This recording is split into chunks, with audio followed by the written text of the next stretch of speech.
Nah, kesempatan pagi ini saya akan sharing berbagi dengan saudara semua satu pengajaran firman Allah yang pagi ini saya berikan judul mengatasi ketakutan. Sebetulnya bagaimana caranya kita mengatasi ketakutan? Saya mau tanya lebih dulu sama saudara. Anda pernah tidak mengalami namanya rasa takut yang mencekam hidup saudara? Lalu ketika Anda mengalami rasa takut, apa yang Anda lakukan? Tentu ada panggil nama Tuhan. Dalam nama Yesus, hai ketakutan pergi. Saya mau tanya sama saudara pada bagian awal. Lalu apakah dengan Anda menengking keluar ketakutan yang mencekam ada dalam dirimu? Dalam nama Yesus, hai ketakutan pergi. Saya mau tanya sama saudara. Apa serta merta lalu ketakutan tinggalkan saudara pergi dari hidupmu? Kalau Anda pernah mengalami rasa takut dan Anda sudah tengking pakai nama Yesus. Dalam nama Yesus ketakutan pergi. Apa ketakutan langsung pergi? Coba Anda bisa chatting, Anda jawab. Iya Pak Pendeta, ketakutan pergi. Atau Anda ngalami gini, nggak pergi juga Pak Pendeta. Saya masih ketakutan. Saya masih cemas. Saya masih keringat dingin, ada rasa takut. Mungkin kita selama ini banyak belajar bagaimana caranya kita mengatasi rasa takut dalam diri kita. Sebutlah begini ya, apa yang sedang saya sampaikan dalam pewahyuan pengajaran firman Allah yang saya lepaskan buat Anda. Sebutlah ini sebagai melengkapi ya pengajaran firman Allah yang kita pahami bagaimana mengatasi rasa takut dengan doa. Iya, besar doa kuasanya. Atau kita mengusir rasa takut dengan iman kita. Iman itu penting. Saya akan bawa saudara pada angle yang berbeda, sisi lain bagaimana caranya kita mengatasi, mengusir rasa takut dalam diri kita. Coba kita baca dulu deh ayat ini. 2 Timotius pasal 1 ayat yang ke-7. Mari Bapak Ibu Saudara, pagi ini kencengin suara saudara di rumah sampai terdengar di telingamu untuk baca ini ayat firman Allah ya. Mungkin bagi kita yang waktu Indonesia bagian Barat jam 5 pagi kan ini setengah 6 hampir saudara ya. Tapi dibuat saudara yang di Papua mungkin 3 jam 4 jam kita beda waktunya. Agak siang apalagi di luar negeri. Ini mungkin sudah mendekati sore ya. Mari yang di Amerika mungkin jam berapa ini sekarang ini? Jam 2 siang jam 3 sore ya buat saudara ya. Coba baca sama-sama keluarkan suaramu. 2, 3. Sebab Allah memberikan kepada kita bukan roh ketakutan, melainkan roh yang membangkitkan kekuatan, kasih dan ketertiban. Ketika kita bicara yang namanya ketakutan, jelas ayat ini mengingatkan kita. 2 Timotius pasal 1 ayat 7, Tuhan itu tidak pernah memberikan kepada kita yang namanya roh ketakutan. Lalu dari siapa itu ketakutan? Dari setan lah. Roh ketakutan bukan dari Tuhan, dari si iblis. Teror itu datang dari si iblis. Allah, Tuhan itu memberikan kepada kita namanya roh yang membangkitkan kekuatan. Roh yang menggelora, roh keberanian, roh membangkitkan kekuatan. Saya kadang-kala kalau mendoakan jemaat mau operasi sesar, mau melahirkan anak, atau mau operasi batu empedu, mau operasi apa saja, mau menjalani penanganan medis operasi, biasanya orang takut kan. Biasanya berdoa apa? Ketakutan kau pergi. Engkau memberikan roh yang membangkitkan kekuatan. Itu yang saya doakan. Tuhan gak pernah kasih ketakutan, tapi roh yang membangkitkan kekuatan. Nah, saya mau sampaikan pada bagian awal pada sharing firman Allah pagi ini begini. Apakah saudara menyadari, tahu dan memahami selama ini bahwa ketakutan itu adalah senjata andalan setan untuk hancurkan kehidupan kita sebagai orang percaya. Coba sambil Anda renungkan baik-baik saudara ya pagi ini. Apakah selama ini saudara tahu dan menyadari bahwa ketakutan itu adalah senjata andalan setan untuk hancurkan kepercayaan kita kepada Tuhan. Sebab pada waktu kita takut, iman kita lumpuh. Makanya tidak heran, Anda jangan heran, setan itu akan dengan berbagai macam caranya untuk teror kita menebarkan ketakutan dimasukkan dalam pemikiran kita. Setan akan punya banyak cara untuk teror kita dengan berbagai macam ketakutannya disuntikkan dalam pikiran kita. Oh, dia akan teror kita. Karena setan tahu begitu kita mulai mengalami rasa takut, iman kita lumpuh. Ada mesti ngerti itu loh. Ketakutan itu membuat kita nggak bisa bergerak maju, malah bergeraknya mundur. Ketakutan itu membuat kita tidak bisa mengadakan perlawanan. Makanya sebutlah apa yang sedang saya sampaikan ini itu melengkapi pemahaman saudara tentang firman Allah. Bagaimana caranya kita mengatasi ketakutan. Terutama saat-saat kita menghadapi tekanan-tekanan kesukaran yang berat. Perhatikan ya apa yang saya ajarkan ini. Terutama ketika saat-saat kita menghadapi tekanan-tekanan kesukaran yang berat dalam hidup kita. Terutama saat kita diintimidasi sama ketakutan. Saudara ingat gak? Saya jadi teringat, saya gak sempat tulis ya di gambar. Cuman ingat saja hari ini tiba-tiba saya ingat bagaimana kisah Daud mengalahkan Goliat. Ini kan sebuah kisah yang sangat familiar kan buat kita. Betul tidak? Masih ingat ceritanya? Saya pendekkan begini ya. Tahukah saudara bahwa sesungguhnya senjata andalan Goliat yang paling ampuh. Saya suka sebut gini. Bukan pedangnya, bukan tombaknya, atau bukan lembingnya dia. Perhatikan saudara ya. Tahukah saudara selama ini bahwa senjata andalan Goliat yang paling ampuh ternyata bukan lembingnya, bukan tombaknya, juga bukan pedangnya. Tahu saudara apa senjata andalan Goliat yang paling ampuh? Teror dia menebarkan ketakutan kepada seluruh tentara bangsa Israel. Ada tahu ceritanya kan? Dia keluar hari pertama sampai 40 hari. Tidak ada perang, sepi, tidak ada perang. Apa yang dibuat sama Goliat? Dia lepaskan perkataan-perkataan intimidasi. Iya kan? Betul tidak? Dia lepaskan perkataan-perkataan teror menakut-nakuti bangsa Israel. Karena gini loh, begitu kita takut, kita ada di bawah kendalinya iblis. Makanya kita gak bisa bergerak maju, maunya cuman mundur, gak berani mengadakan perlawanan. Bukankah ini sebuah pewahyuan yang penting buat kita? Bahwa ketika kita terintimidasi oleh ketakutan, kita itu ibaratnya kalah sebelum berperang. Ini penting loh pewahyuan ini. Ketakutan yang menyerang diri kita, yang mengintimidasi, yang teror diri kita, bikin iman kita lumpuh, bikin kita kalah sebelum perang. Gak pakai perang sudah kalah kita. Terbukti hari pertama sampai hari ke-40. Saul sang raja dan seluruh pahlawan tentara Israel, begitu Goliat muncul langsung lari sembunyi di balik kemah, nyumput semua sembunyi, gak pakai perang, tanpa perang sudah kalah sebelum berperang. Kenapa? Lumpuh imannya, kena ketakutan. Bahaya loh ketakutan.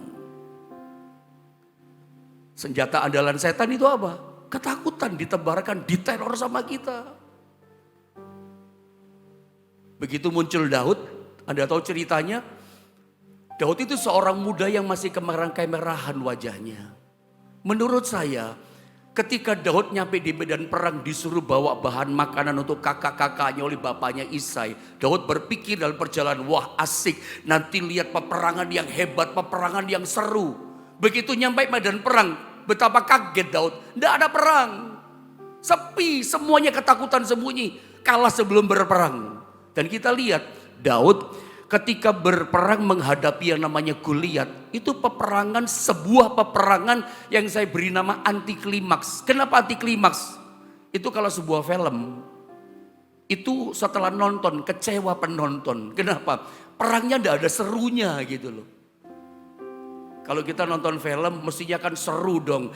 Goliat lawan Daud, kejar-kejaran, main pedang ting ting ting ting gitu ya. Kayaknya seru gitu, ribut perangnya. Tapi peperangan yang anti klimaks, tidak ada serunya. Daud punya 5 batu kata Alkitab. Cuma dengan 1 batu diayunkan dengan ketapilnya. Kena jidatnya jatuh. Daud lari, potong dengan pedangnya Goliat. Kalah Goliat.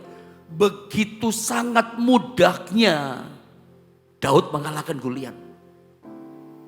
Poin ini pelajaran apa yang kita bisa pelajari? Pewahyuan firman Allah apa yang Tuhan singkapkan buat kita di sini? Bahwa ternyata ketakutan yang kita hadapi selama ini, ketika kita melawan dengan iman, kita maju bersama dengan Tuhan, ketakutan itu ternyata tidak semenakutkan yang kita bayangkan. Daud itu menang dengan mudah loh. Ini adalah sebuah peperangan yang anti klimaks. Tidak ada serunya, tidak ada ributnya, tidak ada kejar-kejarannya. Sekali lempar, Daud kalah pakai batu itu. Tidak ada serunya kan? Ternyata gini loh, ketakutan yang kita takutkan selama ini. Waduh, nanti kalah, nanti ini, nanti gagal. Ketika kita hadapi, maju, hadapi ketakutan. Kita menang. Tidak semenakutkan yang kita bayangkan gitu ya. Makanya kita belajar saudara. Ketakutan itu adalah senjata andalan iblis. Goliat saja andalan senjata yang paling ampuh itu bukan tombaknya kok. Ternyata apa? Teror-teror ketakutan yang dia lepaskan kepada Saul dan seluruh tentara Israel. Mereka gak berani maju. Mundur saja, gak berani bergerak maju. Makanya tadi di awal saya katakan, pernah gak ngalami rasa takut? Bagaimana cara saudara mengatasi rasa takut? Tengking itu ketakutan. Pergi enggak ketakutannya? Hendak Pak Pendeta, tetap takut Pak Pendeta. Saya tunjukkan satu kisah ya saudara ya. Tentang Yesus dan murid-muridnya di tengah-tengah danau Galilea. Tiba-tiba angin taufan yang dahsyat ngamuk. Kita baca saja ayatnya. Markus 4 ayat 37 sampai 40. Anda ingatkan kisah ini ya. Sedikit saya baca ayatnya ya. Lihat ayat 37 sampai 40 saya baca. Begini kata firman Allah. Lalu mengamuklah taufan yang sangat dahsyat. Ya, dan ombak menyembur masuk ke dalam perahu sehingga catatannya jelas. Perahu itu yang dinaiki Yesus sama murid-muridnya mulai penuh dengan air. Tahukah saudara bahwa perahu di tengah lautan, perahu di tengah danau itu tidak akan tenggelam. Mau ada taufan kayak gelombangnya besar. Pokoknya perahu kapal tidak akan pernah tenggelam selama air tidak masuk dalam perahu. Ada mesti ngerti itu. Oleng bisa, ya gitu. Tapi tidak akan tenggelam selama air tidak menyembur masuk dalam perahu. Kalau air sudah mulai menyerbu masuk dalam perahu, tinggal tunggu waktu cepat lambat, tenggelam itu perahu. Artinya ayat 37 Alkitab katakan air sudah masuk penuh dalam perahu. Berarti udah mau tenggelam ini perahu, udah mau pecah ini perahu. Karena saking ganasnya ombak, angin taufannya keras. Lalu ayat 38 dikatakan pada waktu itu dikatakan lagi gelombang besar angin taufan ngamuk. Apa dikatakan? Yesus sedang tidur di buritan.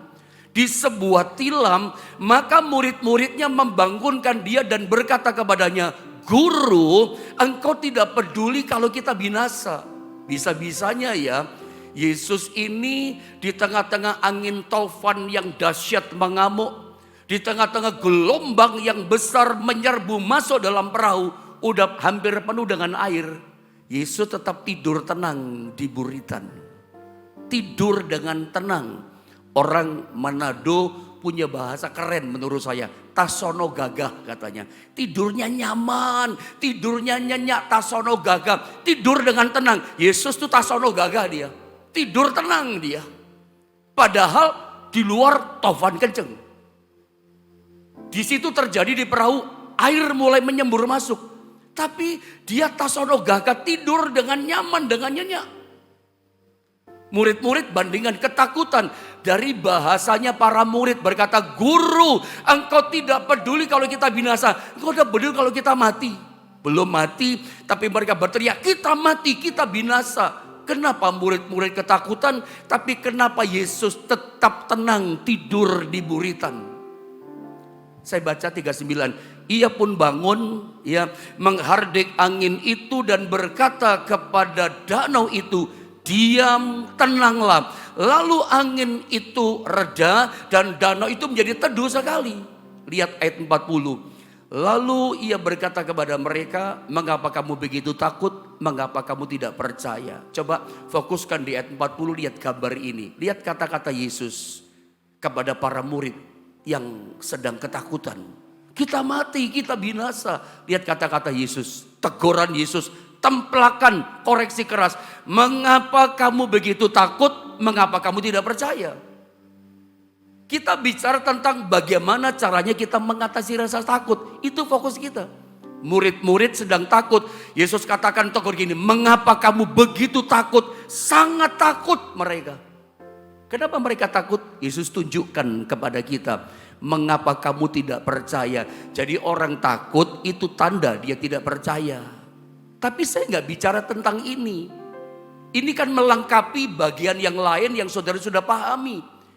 Kita banyak belajar, pendeta, ngusir ketakutan dengan iman. Iman mengalahkan ketakutan, iman mengalahkan dunia. Iman mengalahkan yang jahat, saya setuju. Kita belajar yang lain, melengkapi yang lain. Kita udah belajar banyak hal tentang iman yang melenyapkan ketakutan. Yesus katakan, kenapa mereka takut? Karena mereka tidak percaya, gak punya iman. Imannya kecil. Tapi lihat, pertanyaannya begini.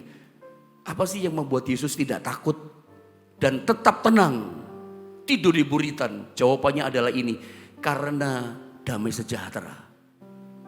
Kalau saya tanya, saudara, Bapak Ibu Saudara, apa sih yang membuat Yesus tetap tidur tenang di atas tilam di buritan? Tentu Anda jawab, ya tentu saja pendeta, Yesus tetap tenang. Yesus kan Tuhan. Tunggu dulu. 2000 tahun yang lalu, Yesus memang Tuhan, saya setuju. Itu betul 100%. Tapi ingat, pada waktu Yesus datang 2000 tahun yang lalu, dia itu disebut sebagai anak manusia. Dia lahir sebagai anak manusia, lahir dalam bayi di Bethlehem. Lahir sebagai bayi karena dia dikandung Ibu Maria. Dia sebagai manusia, mati pun sebagai manusia. Tidak ada Tuhan Allah bisa mati, dia mati sebagai manusia. Menebus dosa kita manusia. Makanya dia juru selamat manusia. Paham saudara ya? Jadi kalau saya tanya, kenapa dia tetap tenang? Tidur di buritan itu kenapa tenang? Kita nggak bisa berkata, ya karena dia Tuhan. Ya memang dia Tuhan. Tapi ingat, saat itu Yesus sebagai manusia. Tapi sebagai anak manusia yang tetap tenang. Di luar badai taufan mengamuk. Di perahu air sudah mulai masuk. Tapi Yesus tetap tenang. Kenapa tenang? Ini jawabannya. Yesus itu penuh dengan damai sejahtera. Saudara, makanya saya tulis pada gambar berikutnya, perhatikan, damai sejahtera itu ternyata adalah solusi dari ketakutan. Kita udah banyak belajar solusi daripada ketakutan adalah iman, doa, dan seterusnya. Saya mau bawa saudara pada angle yang lain, sisi yang lain. Bahwa ternyata damai sejahtera itu loh, solusi dari ketakutan. Yesus tetap tenang. Kenapa? Dia sumber damai sejahtera. Dan damai sejahtera yang dimiliki Yesus yang membuat dia tetap tenang. Ya, angin ribut di luar datang menyerbu, air mulai masuk. Yesus tetap tenang. Kenapa? Dia sumber damai sejahtera, pokok damai sejahtera.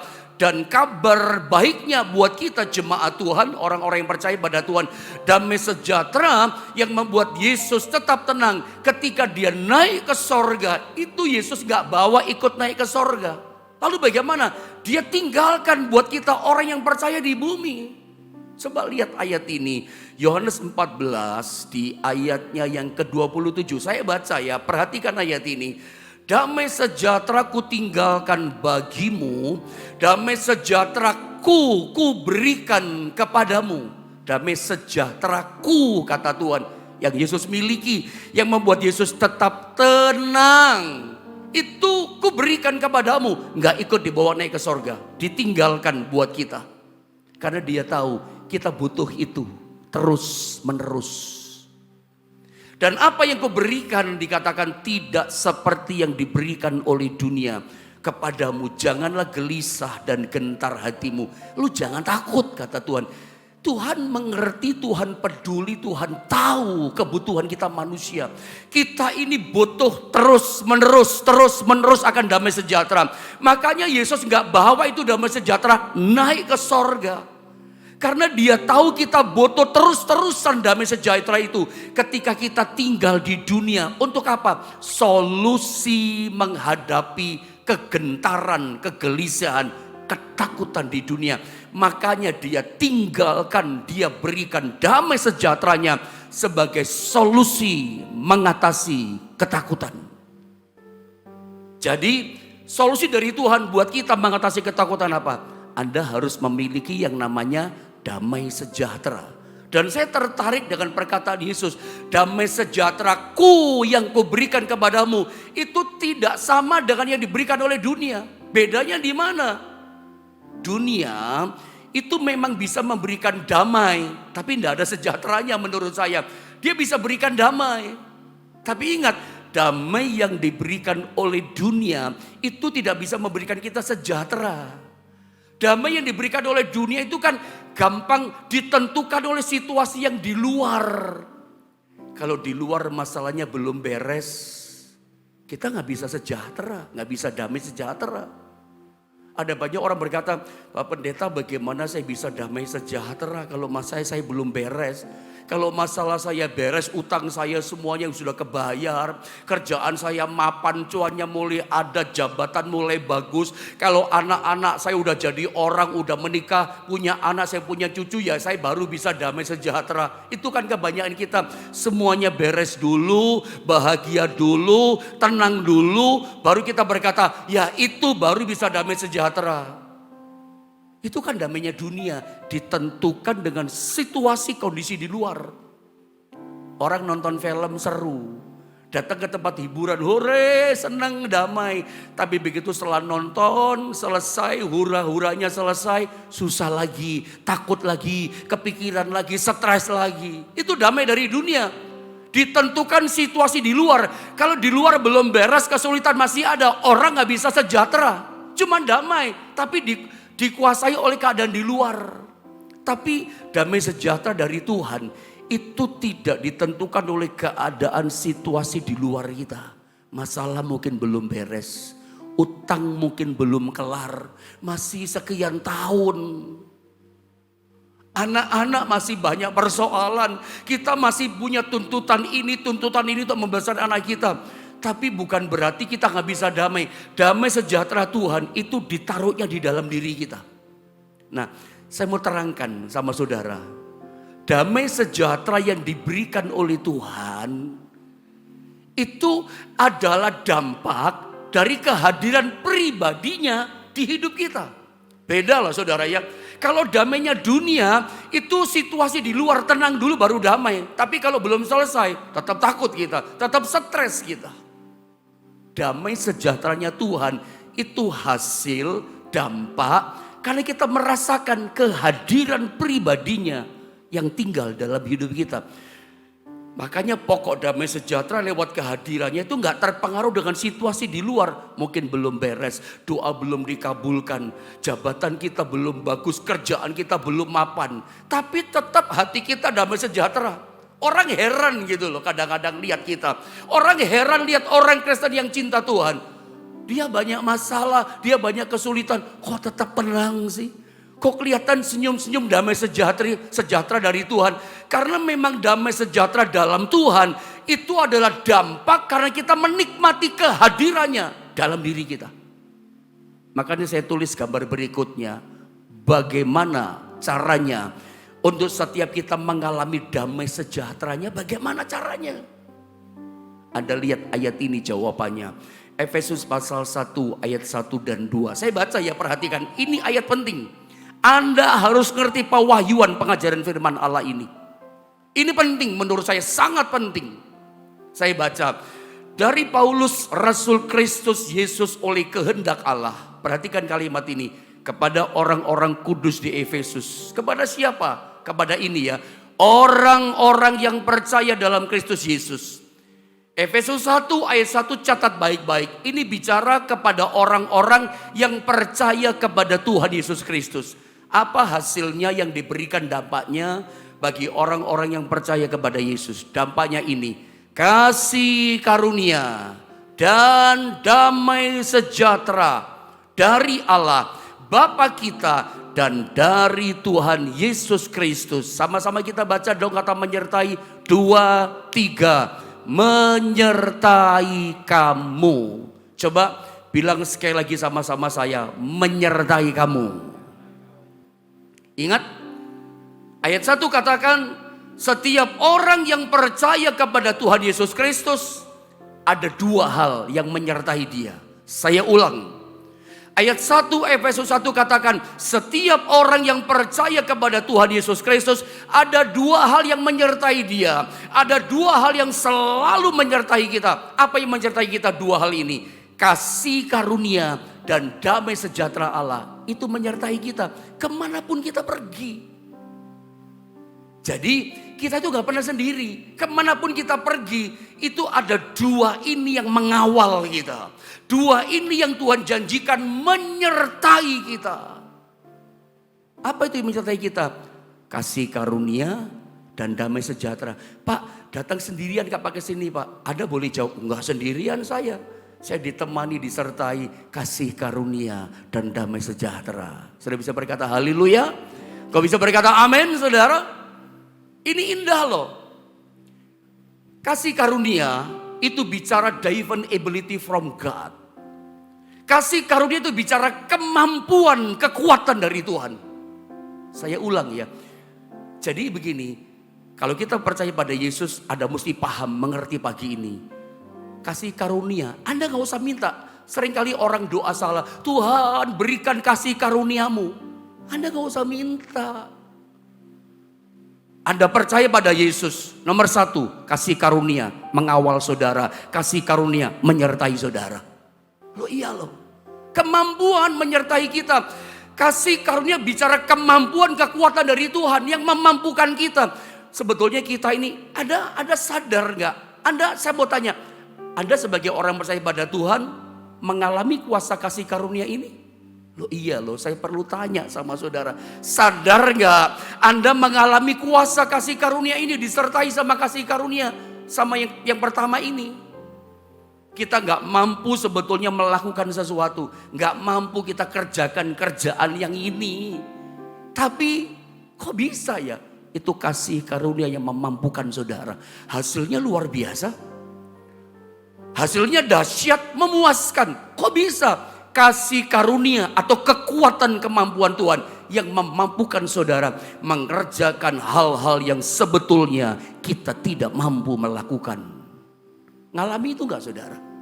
Jadi kita gak usah minta lagi, Tuhan aku minta kasih karunia mudah. Tuhan katakan, aku sudah kasih kok kamu minta. Ketidakpahaman kita ini yang membuat kita tidak mengalami kasih karunia. Dan gak ngerti bagaimana cara menggunakan. Pantesan selalu hidup dalam ketakutan. Yang kedua, menyertai kita adalah damai sejahteranya. Ingat, damai sejahtera itu bicara tentang calm, ketenangan. Kasih karunia bicara kekuatan. Damai sejahtera bicara ketenangan di hati. Dua-duanya menyertai kita. Kalau kita cuman diberikan kasih karunia sama Tuhan tanpa punya damai sejahtera, ya konyol juga kita. Menang ini, menang itu, kerja sukses, kerja berhasil, posisi bagus, keluarga bagus gitu ya. Punya istri cantik, suami ganteng, punya anak, luar biasa lah. Tapi hidup kita gak ada damai sejahtera, konyol kan? Berhasil menang, tapi gak ada damai sejahtera. Ada ketakutan, kecemasan, gak enak hidup seperti itu, konyol. Setuju dengan saya? Atau Tuhan cuman kasih kita namanya damai sejahtera. Tenang hati kita, senyum-senyum kita kemana pergi. Tapi Tuhan tidak memberikan kita divine ability from God. Tuhan gak kasih kita kasih karunia kemampuan kekuatannya. Hadapi masalah kalah. Hadapi kesukaran kalah lagi. Kalah lagi, kalah lagi. Jatuh lagi, jatuh lagi. Gagal lagi, gagal lagi. Frustasi kita. Putus asa kita karena cuma dikasih damai sejahtera tapi tidak diberikan kasih karunia.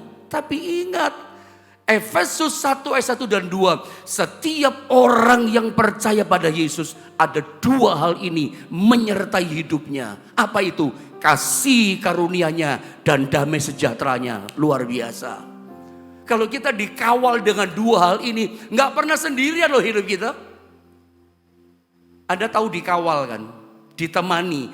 Kalau seringkali orang-orang tertentu ya di dunia ini punya jabatan, punya uang, pergi kemanapun kalau jalan macet, dia bisa sewa jasa ya, mungkin namanya itu ya, kurang paham ya, forager kan.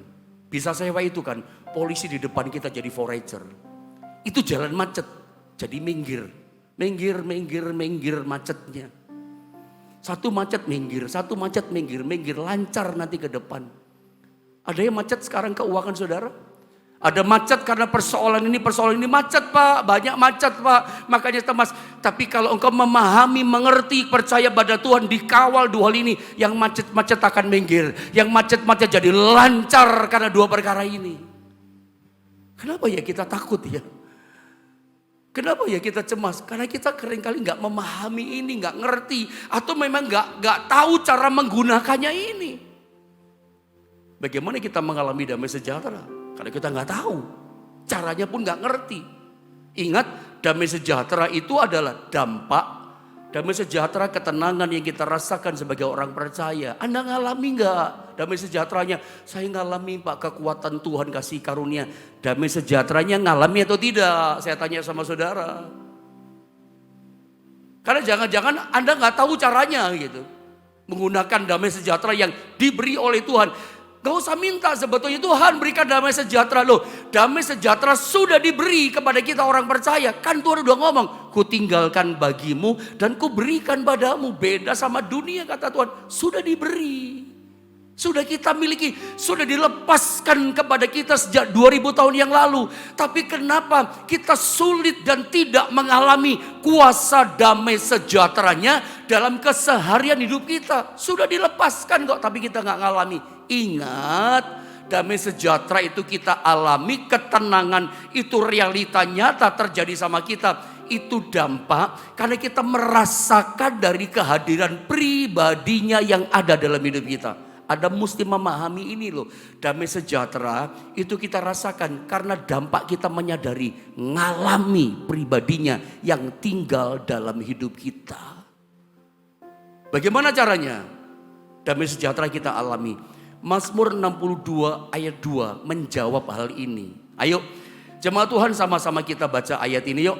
Mazmur 62 ayat yang kedua. Bagaimana caranya mengalami damai sejahtera? 1, 2, dan 3. Hanya dekat Allah saja aku tenang, daripadanya lah keselamatanku. Bagaimana mengalami ketenangan? Hasil daripada damai sejahtera, hanya dekat Allah saja aku tenang. Selama ini hidupmu sedekat apa dengan Tuhan? Ternyata untuk kita bisa mengalami damai sejahtera, kita harus membangun hubungan yang dekat sama Tuhan. Kalau kita dekat sama Tuhan, pasti kita merasakan kehadirannya yang ada dalam hidup kita. Damai sejahtera itu dampak karena kita merasakan ada Tuhan hadir kok di hidup saya. Makanya dimanapun kita berada, dimanapun kita melangkah, Anda harus merasakan kehadiran Tuhan itu nyata ada dalam hidup kita. Saya tambah beberapa ayat saudara sebelum saya akhiri ya. Lihat Filipi 4 ayat 6 sampai 7 supaya lengkap pemahaman kita tentang bagaimana caranya kita mengatasi ketakutan. Saya baca ayat 6 sampai 7. Janganlah hendaknya kamu khawatir tentang apapun juga, tetapi nyatakanlah dalam segala hal keinginanmu kepada Allah dalam doa, mendekat diri kepada Tuhan itu lewat doa. Supaya apa? Bisa tenang. Ya. Dan permohonanmu dengan ucapan syukur. Damai sejahtera Allah. Jadi kapan kita mengalami damai sejahtera Allah? Waktu kita dekatkan diri kepada Tuhan. Dalam doa dan ucapan syukur. Hasilnya adalah damai sejahteranya diberikan kepada kita yang melampaui segala akal. Akan memelihara hati dan pikiranmu dalam Kristus Yesus. Damai sejahtera Tuhan itu luar biasa, melampaui akal pikiran manusia. Makanya orang heran, orang ini loh masalahnya banyak, kok tetap tenang, senyum-senyum, kok tetap damai sejahtera hatinya, tetap damai sejahtera hidupnya. Kenapa? Dampak kita merasakan kehadiran Tuhan dalam diri kita. Hasil apa itu? Hasil kedekatan kita dengan Tuhan. Lewat apa kita dekatkan diri kita? Lewat doa lah. Seringkali keinginan kita yang gak kesampaian membuat kita khawatir, takut dan cemas. Bawa dalam doa. Mendekatkan diri itu lewat doa. Damainya mengalir, melampaui akal pikiran manusia. Saya gak tahu hari ini problem saudara apa. Saya tidak tahu sekarang kesulitan beban hidupmu apa. Tapi percaya begini, bawa hidupmu dekat sama Tuhan. Seperti pagi ini, harusnya Anda kalau memahami firman Allah ini, hasil hubungan kita dekat setiap hari dengan firman Allah, hati kita dengan Tuhan lewat doa, maka kita akan mengalami kasih karunia-Nya. Lalu kedua, mengalami damai sejahteranya. Banyak orang gak mengalami damai, kenapa? Tidak paham. Tuhan, aku minta damai sejahteramu. Lah, aku udah beri kepadamu. Coba saya baca ayat yang terakhir. Mazmur 46 ayat 11, saudara catat saja ya. Saya masuk langsung yang terakhir, 1 Petrus pasal 4 ayat yang ke-7. Alkitab katakan begini. Kesudahan segala sesuatu sudah dekat. Kedatangan Tuhan sudah dekat. Makanya tanda-tanda zaman mulai digenapi. Nubuatan-nubuat firman Allah mulai terjadi. Kesukaran, kesulitan, peperangan, kelaparan dan seterusnya. Karena itu, di tengah-tengah situasi gencarnya kejahatan terjadi di dunia ini.